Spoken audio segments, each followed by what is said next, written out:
Welcome back. Now each content block that you add has different elements that you can customize.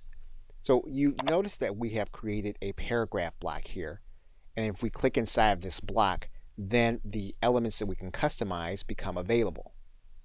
If we were to create another kind of block, and for example, if we were to create an image block instead of a paragraph block, you're going to see different elements that we can customize.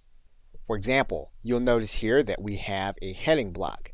That heading block has different customization settings. You'll notice here that we have an audio block. If we click inside of that audio block, this audio block only has the advanced or coding customization.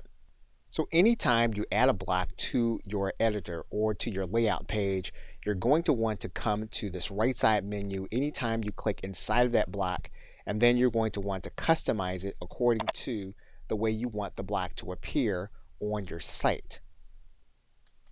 Now, the one area you won't see any customization available to you will be if you place your cursor inside of the title area.